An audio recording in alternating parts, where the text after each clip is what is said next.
us tonight. This is the first of our pro-democracy rallies across Canada. And in this room, it's actually hard to try to do a head count, but I'm watching more of you stream in and pack this hall, and this is fantastic. Thank you for coming out.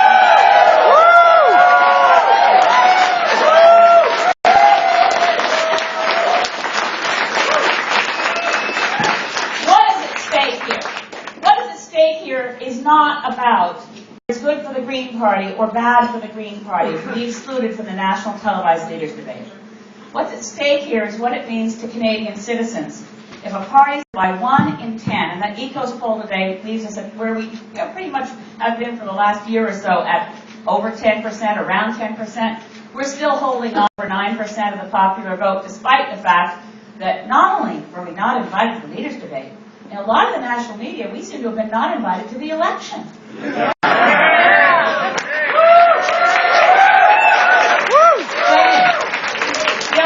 I always watch with some interest, where are the leaders today? That's always an interesting thing, and I find out that I seem not to exist. The national media was busted. The Stephen Harper was, imagine this, 5 blocks from the Saanich Gulf Islands Green Party office. They were assembled there in the Magical Mystery Tour budget bubble that is allowed to travel with Stephen Harper but not talk to him. They assembled at the Travelodge Hotel in Sydney, British Columbia. As I mentioned, 5 blocks from my office. For the second time in a month that Stephen Harper has visited Saanich Gulf Islands to make another announcement. So they know where they were going, undisclosed location, bundled up and delivered to a pre-prepared, pre-screened, I'm sure the children's Facebook pages had been checked.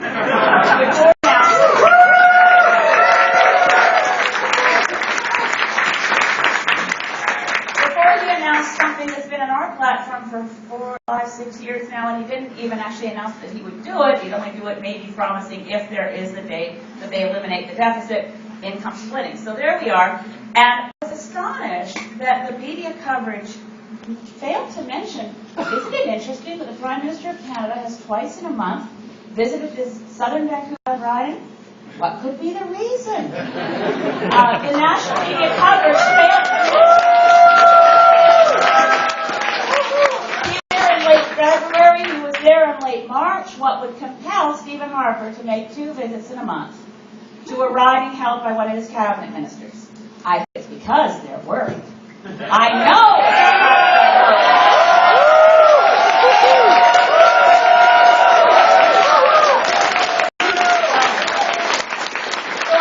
I listened with some interest to the radio coverage immediately after Stephen Harper's, completely insulated IRAD contingent left our community. I listened and basically, and the opposition leader's reaction to his visit was, and we go to the people covering the Liberal campaign, and we go to the people covering the campaign, and we go to the people covering the Bloc campaign, but it's where I'm running, folks, and they didn't mention that. So I'm not just looking at this in case of, yes, it is egregious that they have decided, who's the they? This is one of the things that's so hard about this. A faceless group of media executives who made a decision behind closed doors.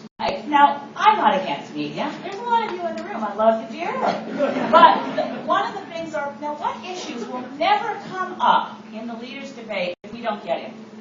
Here's one of them.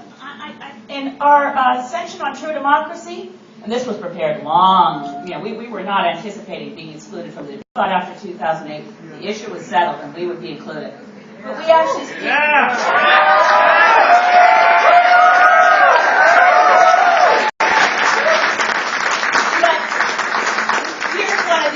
We're probably not going to hear about from other politicians because they may recognize it's a problem, but they may be too hot to handle. What are we going to do about the increasing corporate control in Canadian journalism? We are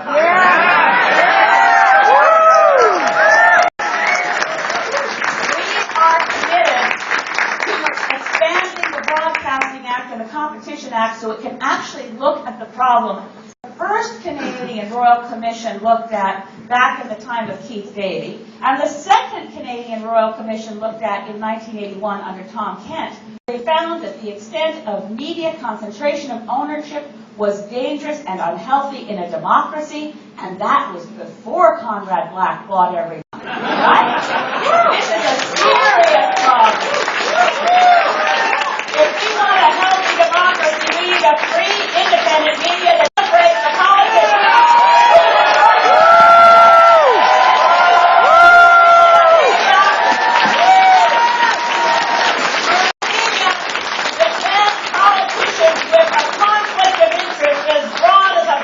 or say, if you let the Green Party in, we don't show up. He immediately said, I'm calling your bluff, you bully!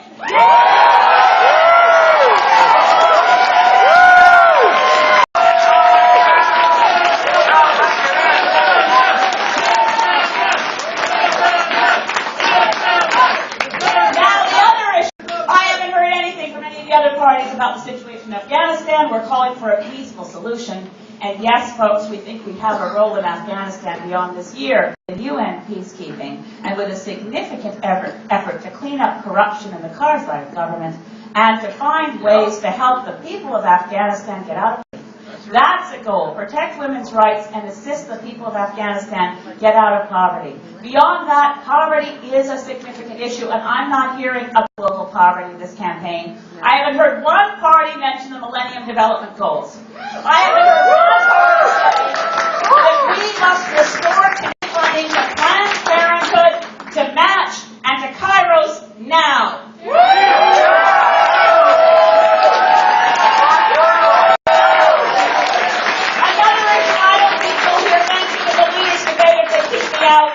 Is that what's happening to Canadian democracy represents a departure from our traditions that is dangerous. Amen. There is no such creature in the Canadian Constitution as the PMO. The Prime Minister's office under Pearson was a handful of stenographers. It's now hundreds and hundreds of people who spend every waking hour living on our tax dollars, deciding how to continue to advance the interests of the Conservative Party over the interests of the Canadian people. We have to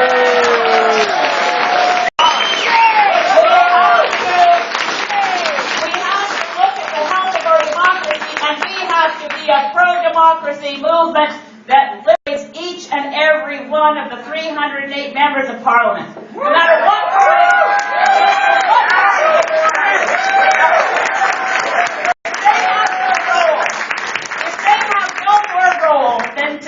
to stand up and cheer when told, stand up and jeer when told, sit down and shut up when told, then that's not democracy, that's